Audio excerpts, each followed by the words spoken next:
want first of all to thank the leadership of this church and the district, is it called Bunga, for inviting me to speak or present in your CAP meeting. It is indeed an opportunity, and I've been here before, but I've never spoken or presented or been here as a speaker. So thank you very much for this opportunity. I come from Ruboa, very near here. Incidentally, I nearly became a church member of New Life Church. Amen. But that time, Mr. Kasvante could not allow me. Because at one time where he was our chief elder, Rajana Nkumbi, I was an elder, and when he decided to migrate to Bunga Church, he left me and other people behind to look after the flock there. So we are neighbors. I'm in Ruboa here, and I'm glad to be here. I'm glad once again to see among the people who are seated here, Elder Kasvante and his wife. I've known these people maybe for the last 40 years, if I'm not mistaken. These are the people I know more than any one of you. Because they knew me before even I knew them. When I was in Rajana Nkumbi, when my father was a church pastor, I was about 3 to 4 years, up to around 5 years. I used to see Mr. Kasvante. He was still a young man. And I didn't see Mrs. Kasvante then, but I used to see him. I wasn't converted yet. But later on, I had opportunity. I used to see, we were children, just like children here, seated in front. And Mr. Kasvante and many others were then the Bules, the Mwangas, and so on, were then the youth in the church. So since then, I've observed and seen Mr. Kasvante and his wife. Incidentally, my wife is related to Mrs. Kasvante. They are cousins. They are all grandchildren of Sir Apollo Kagwa. Is it true? Sir Apollo Kagwa, yes. So I've known them for a long time, but I have envied the way their lifestyle, the way they carry themselves, the way they do things. And for that matter, I silently chose them, or took them as my mentors. I told him, but recently, but I've been copying you. So whatever you have been doing, I've been trying to follow your footsteps. Of course, not the way you did, but I'm trying. But I want to thank you for your service and contribution to the church, but also to society in general. I was requested to talk about planning for retirement. But I see young men, that is good, because for us, we have made our own decisions or mistakes, but for you, it is not too late for you to start on this process. I want to start by referring you to Ecclesiastes, chapter 3, verse 1 to 8. I'm not going to read everything. King Solomon there makes a very important statement or writing when he says, there is time for everything and a season for every activity under heaven. Time to be born and time to die, time to plant and time to uproot, time to weep and time to laugh. What King Solomon was trying to say here is that everything has got its own time, or that things will happen on their own time.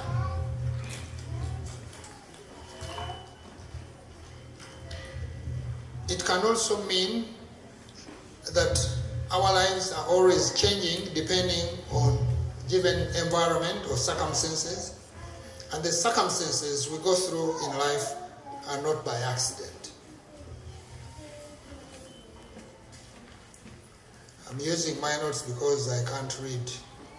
Fortunately, I carried my draft. After that statement, I want to talk about human risks. Human risks, we all face risks in life. Human risks is anything that exposes you to the risk of losing something of human value. Some of the risks may be associated with loss of life, ill health, accidents or disability, loss of employment or income, or retirement for that matter. Now, Mr. Kasibante will tell you as a professional accountant and finance person that it is prudent to manage your risks. Because if you don't, then you'll fall in trouble, as I'll point out. So there are types of strategies which I want to highlight, about 4 of them, how to manage risks. One of them is called risk avoidance. There are some risks we can avoid, but there are many we cannot avoid. Can you, for example, avoid loss of life? We cannot avoid retirement. We cannot avoid ill health. Those are risks which we cannot avoid. Another strategy is risk management, risk mitigation. This is a process where businesses or individuals undertake to reduce the exposure to various risks they are likely to face.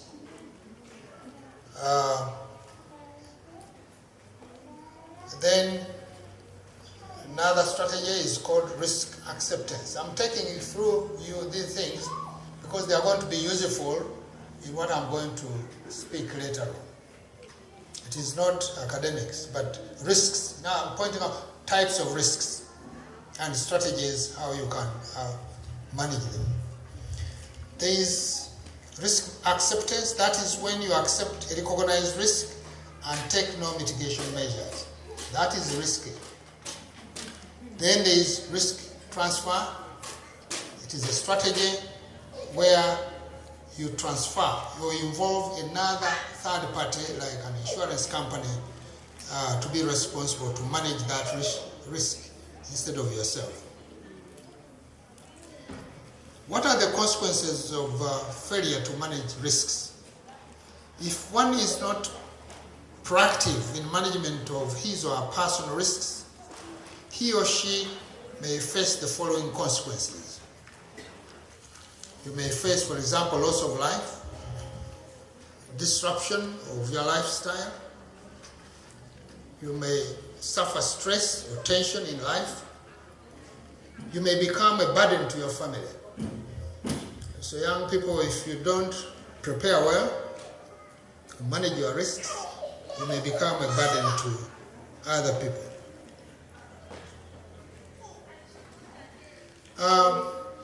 There is something which was shared on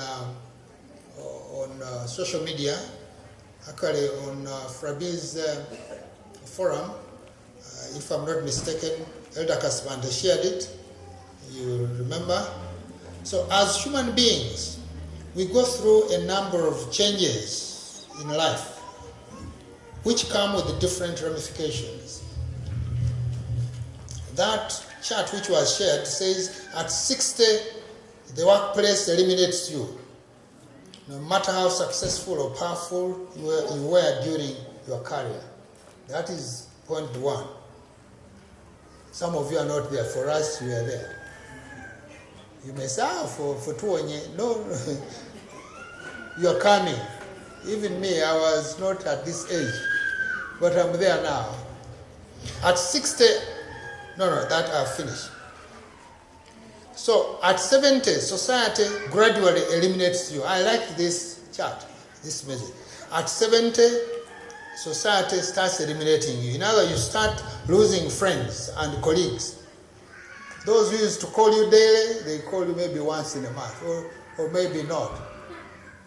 Because they are tired also, they are busy with other things. So, because you tend to socialize less and less. Then at 80, where Mr. Kasibante may be, I don't know. He's still a young man. He's 80, but he's still young. In mind. But anyway, at 80, family slowly eliminates you also. In other words, no, not that they forget you, but you see them less. First of all, by that time, they have all gone. They are married. Even me, all my children are married. So I'm just lucky when I get grandchildren to come at my home and interact with me. So your children will visit occasionally, and if you are in the developed countries, they will take you to a nursing home. And so here, because of our culture, family structures and so on, we are still lucky. Because we can enjoy relatives and so on. But otherwise, people die of mental health, whatever, because of it is a mental torture. Just to abandon you there, they don't have time for you.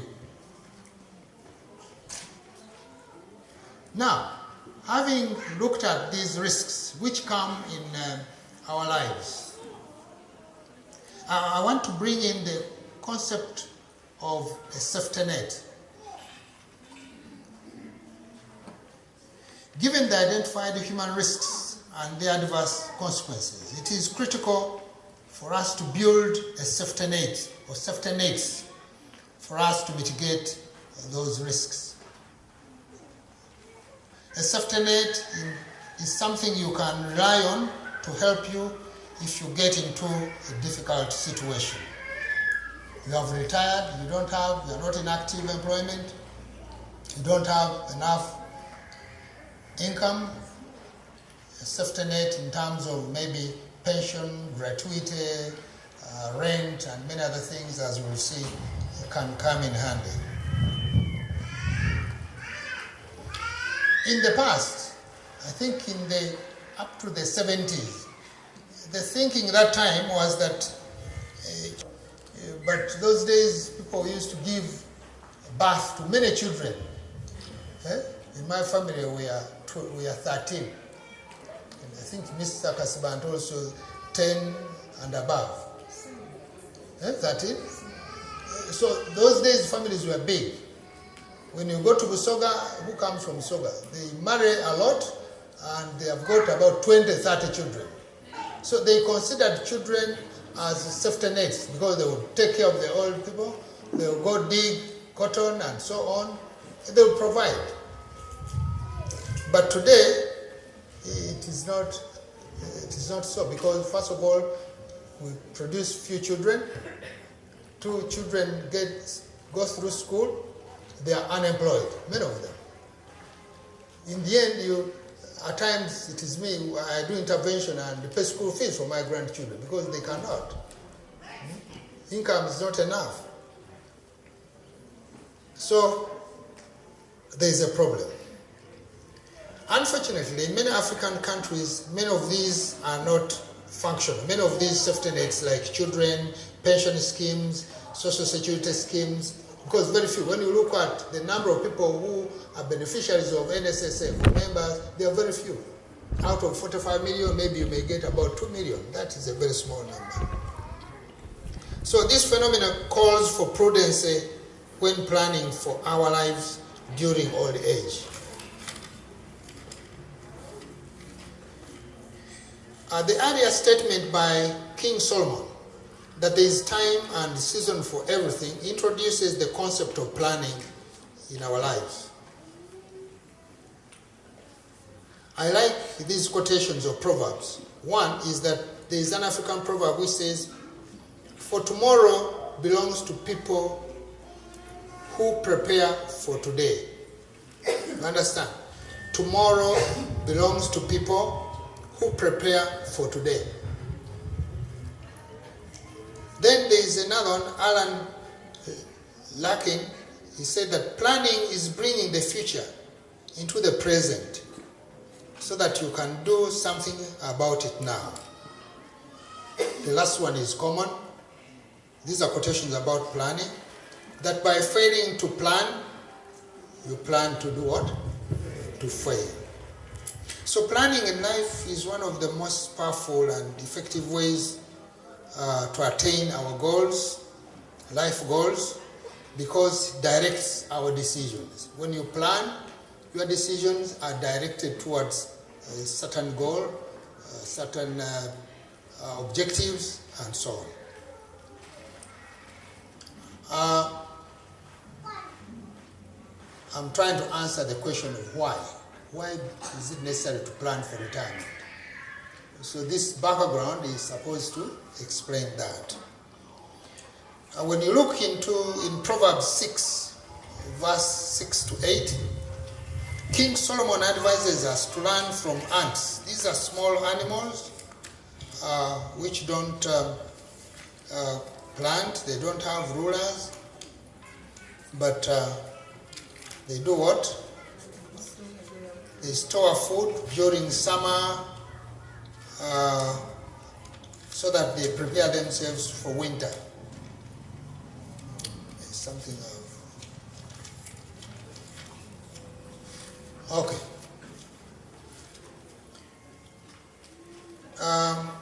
How does retirement affect us? There's something I missed, but it is okay. Yes. Okay, it was trying to answer the question, what is retirement? Before the next slide. Retirement may mean different things to different people.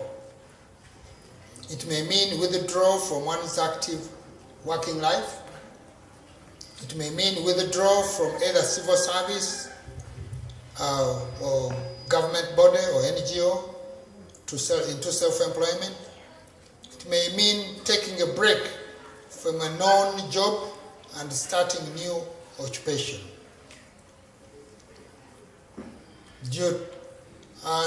So like me, I say I'm in retirement, but I'm still doing my personal work.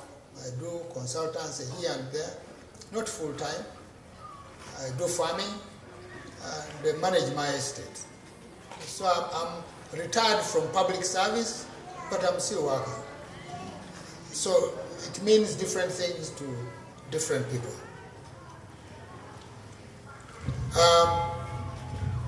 How does retirement affect our lives? No matter how much you have been looking forward to it, that is retirement. Some people look forward to retirement because they want to go for holiday, especially in the advanced world. Here, it may not be the case, but I've interacted with people in the Western world. They look forward to retirement. Why? One, because they work a lot. There they work nearly 24 hours? 24 hours. They are overworked.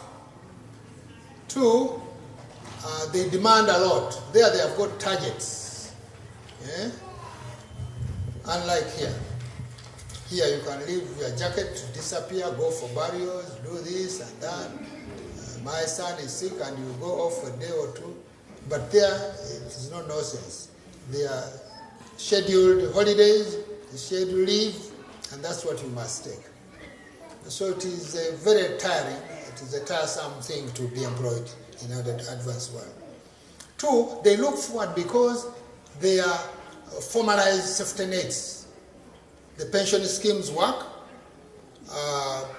insurance work, so there is a pension or gratuity at the end of the day, which they can live on. But I retired from the Uganda Communication Commission. I never went with any pension.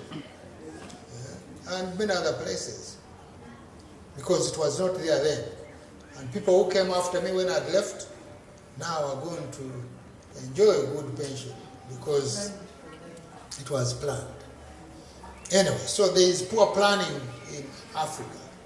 So there people look forward to retiring. But as I said, retiring from active work is a major life change. For you who have not experienced it. Tom, have you? I mean, because you have a schedule.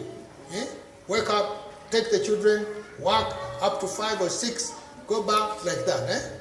A routine.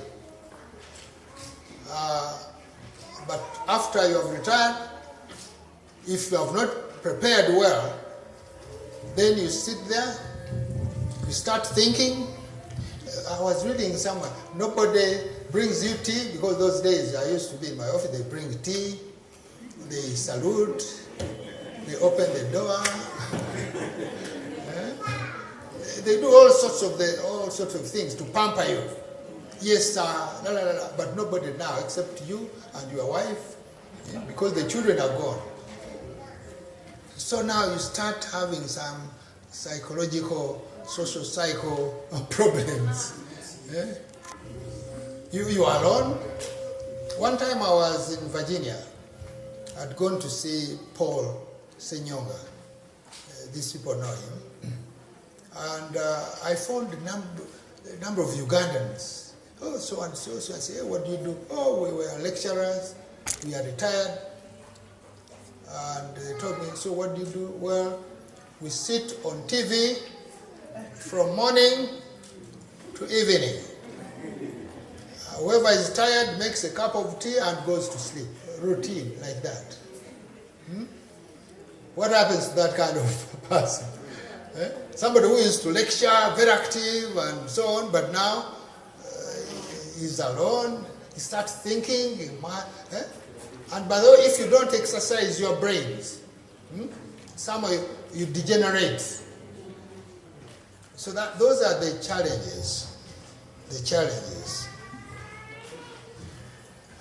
So retirement normally leads to disruption or reduction in one's regular income stream and steady income. That is one of the disruption. You used to get income monthly, wait for a paycheck, 25th. It no longer comes, you have got to make it. Meanwhile, if you are renting, you have got to pay for power. If you are still producing children, then you are in trouble. So another impact, another effect is that it may lead to psychosocial changes which may result into stress, depression, and anxiety linked to fear of the unknown. All of us fear. If we are not so sure of what is going to happen next, we tend to fear, to have anxiety, what is going to happen? How am I going to meet these expenses? And so on and so forth. Yeah? Especially men, because men, you are the breadwinners. So as seen earlier, retirement affects one's social network. It affects one's also the net worth, which may also disrupt one's life. So I'm highlighting this to show you that retirement is good, but it's a disruption in our lifestyles. Number 2, we cannot avoid it. Don't think, I'll avoid it. The good thing, the good news is that you can plan for it and have a happy retirement. See, like Mr. and Mrs. Kasibante. They are in retirement. I used to see Mr. Kasibante when he was that time Deputy MD Shell, running up and down, disturbing him for fuel because we lacked fuel those days. Go say, okay, go and fuel a tank and so on. But he's happy. Yes, there are challenges here and there, but he's not somebody whom you say that is suffering. So I want at this time now to bring in, I'm introducing the concept of income. Because I'm building on something. We have seen risks, the ramifications or effects of retirement. Now, I want to bring in the concept of income so that you understand what I'm going to speak about later. So for us to comprehend the next section of my presentation, I want us to briefly examine the concepts relating to income. Income is money of value that an individual or business entity receives in exchange for goods and services or through investment capital. That is income. So everybody needs income because income gives us money, which is a medium of exchange. If we don't have money, then we're in trouble. We cannot buy goods and services. I want us to understand these types of income because also it is critical in what I'm going to explain later. There are three categories of income to me, according to my presentation. One is earned income, which includes wages, salaries, commissions, and other taxable incomes. Then there is what they call passive income. Passive income or residual income. This is money that you don't have to actively work for. That is the most important category of money, category of income somebody in retirement needs. This is unearned income from things like real estate, royalties, and other investments like stocks and bonds. The last category is portfolio or investment income. That is now money coming from other long-term investments. This may include interest, may include dividends through if you have invested in companies and bought shares. It may include capital gains if you sold property or you bought a property at 100 million and you sell it 200 million, that's capital gain, and so on. So understanding the different types of income streams can help us plan better for our retirement. Before I go into the real steps for retirement planning, I want also you to understand this, the pillars of personal finance. Everyone has 4 basic components in his or financial structure. You and me have got these components in our financial structure. One are assets. Assets, that is anything of value which you own, debts, income, and expenses. These 4 components are called vital signs of one's financial position. And when you balance these, and they are working out for you, you will have your vital is strong and also healthy. For example, if your expenses exceed your income, you are in trouble. You are in trouble. So that's why when it comes to retirement now, we must be careful to ensure that we have enough income that if we deduct expenses and other expenses, you can buy bonds, you can buy stocks, you can buy or go join mutual funds, invest your funds, your money into mutual fund companies like UAP, and you get interest. Here they say that let your money work for you. When you reach that stage, when you have invested, you don't have to go to work, you don't have to go to the garden, you have invested that money and it is working for you, even when you are sleeping. And when you reach that point, you will achieve financial independence. Another step is protect your assets. As you do this, you have assets and protect them by taking out insurance, because there are many risks. and creating, take out insurance, but also create other safety nets. Join pension schemes and NSSF and so on. By the way, NSSF money is good, so you people save with NSSF. It helped me, although it was little, but it is there. Because you see, I was with UCB, they said we are not going to pay pension because we had a self-managed pension scheme.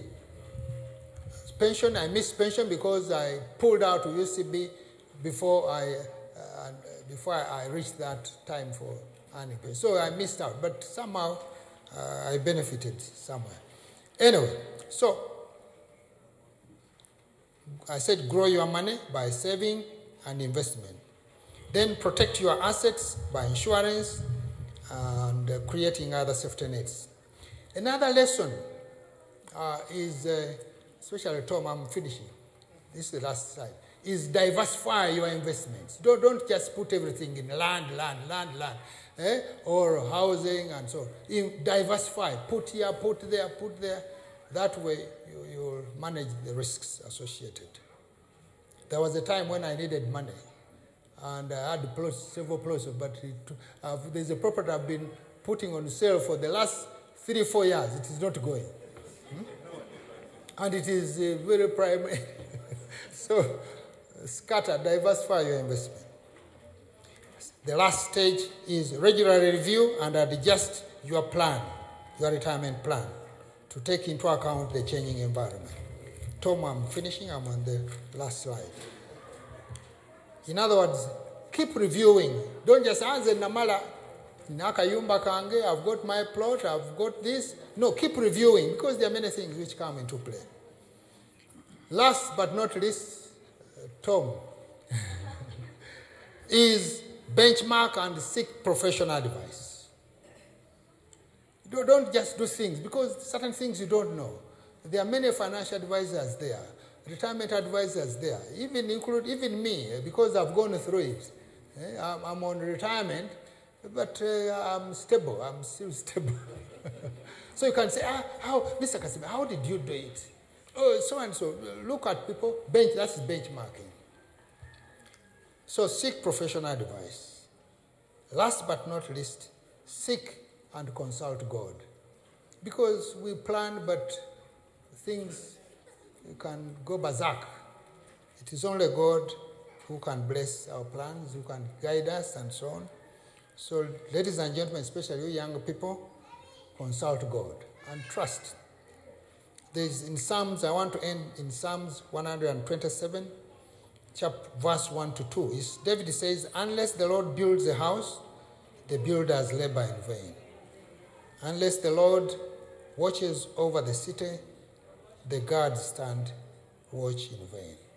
May God bless us and help us to plan well while there's time for these eventualities in our lives, so that we don't become burdens to society, burdens to our families, and burdens to ourselves. Thank you very much.